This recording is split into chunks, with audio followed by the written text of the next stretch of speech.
Assalamualaikum warahmatullahi wabarakatuh. Eh, Presentasi kali ini kami dari grup 8 yang beranggotakan Muhammad Ahsanul Huda, Muhammad Subhan Al-Hafiz, dan Septiansi akan mempresentasikan hasil proyek 2 pemrograman web 1, yaitu aplikasi web directory data masjid. Next. Eh, untuk pendahuluan, aplikasi direktori data masjid bertujuan untuk menyediakan informasi terkait masjid-masjid secara terorganisir dan mudah diakses. Aplikasi direktori data masjid dirancang untuk meningkatkan keterlibatan masyarakat, memfasilitasi akses informasi, dan mendukung kegiatan keagamaan serta sosial di lingkungan masjid. Next. Kemudian tujuan utama dari aplikasi tersebut mungkin melibatkan beberapa hal berikut. Yang pertama, informasi lokasi, yaitu bertujuan menyediakan informasi mengenai lokasi dan alamat masjid. Ini membantu jamaah atau masyarakat umum dan menemukan masjid dengan lebih mudah. Kemudian ada fasilitas masjid.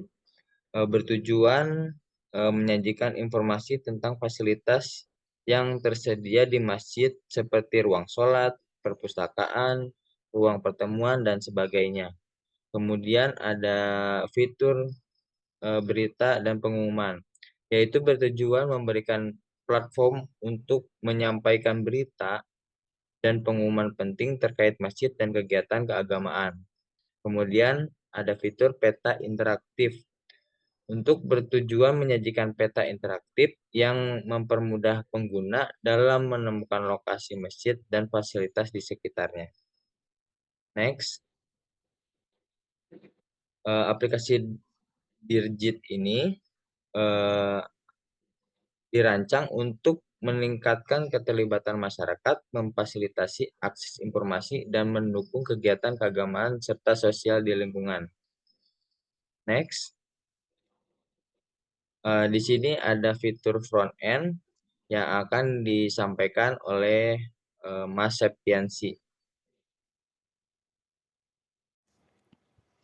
Baik, untuk fitur front-end ini, saya akan menjelaskan beberapa fitur, yaitu berita, data masjid, dan detail masjid. Pertama, fitur berita. Fitur ini menampilkan berita terkini yang dikelola oleh admin. Fitur ini juga mempermudah user untuk melihat berita seputar masjid. Kedua, fitur data masjid. Di sini, kita bisa melihat daftar masjid yang disediakan oleh admin yang berisi posisi dan fasilitas masjid. User dapat melihat informasi yang cukup lengkap untuk suatu masjid. Ketiga, fitur detail masjid. Di sini, kita sebagai user bisa melihat detail informasi masjid, mulai dari informasi lokasi dengan fitur maps, fasilitas masjid, dan pengumuman yang tersedia di masjid. Selanjutnya ada fitur backend yang akan dijelaskan oleh saudara Al-Hafiz. Ya, fitur backend. Ada 3 fitur dalam backend yang kita perlu ketahui, yaitu ada 3: kelola berita, daftar masjid dan berita, dan kelola masjid. Sebelumnya saya akan jelaskan tentang apa itu pengelolaan konten. Pengelolaan konten di sini kita memberikan beberapa seputar informasi tentang masjid melalui pengelolaan konten. Semua data masjid dan berita-berita bisa diakses oleh semua orang yang ingin tahu. Ada 3 fitur, yaitu fitur tambah, fitur update, dan fitur hapus. Fitur tambah, di sini kita bisa menambahkan berita-berita yang ada terkait maupun tidak terkait masjid. Contohnya berita terbaru mengenai Palestina, maupun berita masjid, contohnya berita terbaru uang kas masjid. Update, selain menambahkan berita update, pun penting untuk mengetahui informasi lebih lanjut, update tentang progres masjid, update tentang uang kas, dan update tentang lain-lain. Fitur hapus, selain menambahkan dan mengupdate pengelolaan konten, juga dapat menghapus berita-berita yang sudah kadaluarsa maupun sudah lampau. Kelola berita. Di sini kita bisa mengelola daftar berita yang ada, contohnya uang kas bulanan ataupun berita perenovasian masjid. Daftar masjid dan berita. Di sini kita sebagai admin bisa mendaftarkan sertifikasi masjid dan juga menambahkan berita yang ada untuk dapat ditampilkan di website. Kelola masjid. Di sini kita sebagai admin bisa mengelola daftar masjid yang ada. Semisal masjid yang ada di Kecamatan Kelapa II, Kelurahan Cimanggis yang diketuai oleh siapa, dan memberitahu nomor telepon ketua DKM. Sekian dari saya, selanjutnya akan dilanjutkan oleh rekan saya yang bernama Muhammad Ahsanul Huda.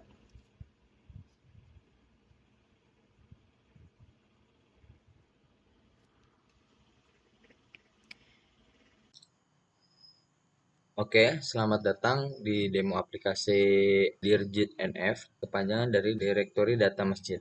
Pertama-tama saya akan menampilkan landing page awal masuk web directory masjid.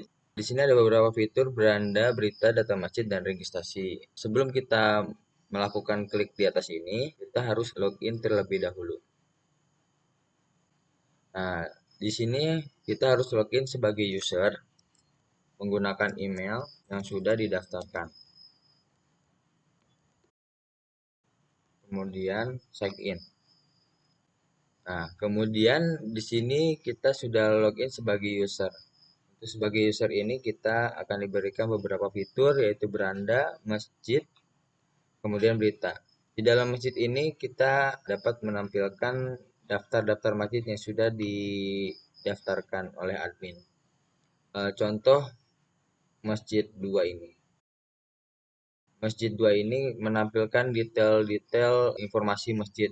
Contoh di sini ada Masjid Akbar Sawangan Depok. Nah, untuk fitur yang di atas ini khusus untuk galeri. Kemudian deskripsi fasilitas ini untuk memberi deskripsi informasi terkait masjid-masjid yang akan ditampilkan. Kemudian ada alamat dan peta lokasi. Di sini kita bisa menginput alamat lengkap masjid tersebut. Termasuk dengan petanya di sini sudah bisa ditambahkan titik lokasi masjid tersebut. Kemudian di sini ada testimoni dan komentar.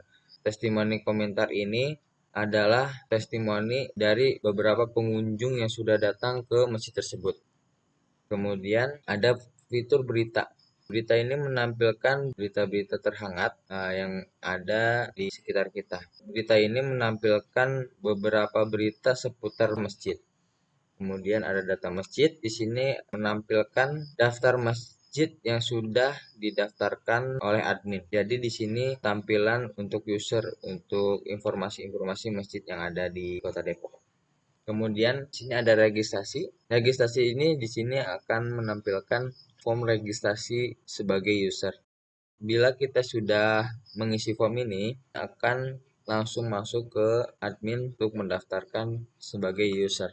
Kemudian untuk di backend-nya sendiri, kita masukkan email yang sudah didaftarkan menjadi admin.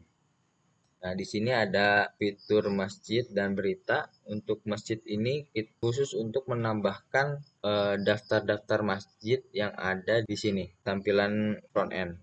Kemudian bila kita klik tambah, nah di sini kita harus memasukkan data-data terkait apa yang akan kita tampilkan di daftar masjid ini. Kemudian ada fitur simpan, update, dan hapus. Kemudian kita kembali di menu daftar masjid ini. Di sini pun kita bisa dapat melakukan action, yaitu details, edit, dan delete. Begitupun fitur delete ini kita juga bisa menghapus data yang akan kita hapus di directory masjid ini. Kita klik hapus, maka data ini akan terhapus.